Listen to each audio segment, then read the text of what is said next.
తీసేసినట్టు ఎక్కడా కనపడలేదు. ఒక ఫేక్ కాగితాలు పట్టుకొని తిరుగుతున్నారంటే అవి కూడా స్క్రూట్నీకి పంపించండి.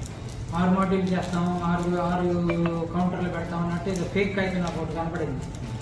అది కూడా ఫోర్జరీ చేసిన కాగితాలు కూడా కనపడ్డాయండి.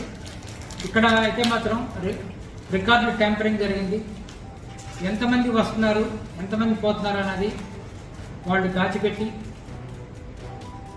సరైన కోణంలో పనిచేయకుండా ఇర్రెగ్యులర్గా పనిచేయడమే కాకుండా ఇల్లీగల్ యాక్ట్ అంటారు. ఇవన్నీ కూడా ఇల్లీగల్ యాక్ట్స్.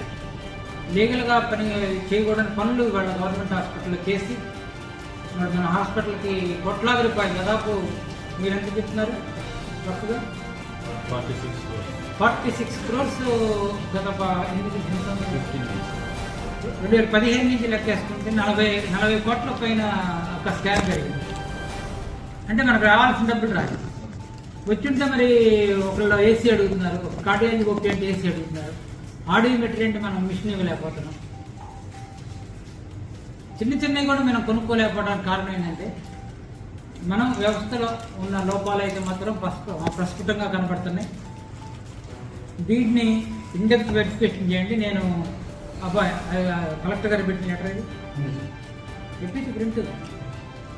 సో కలెక్టర్ గారు నేను చెప్పడం అయితే మాత్రం చెప్పానండి, this needs in-depth verification, even police verification.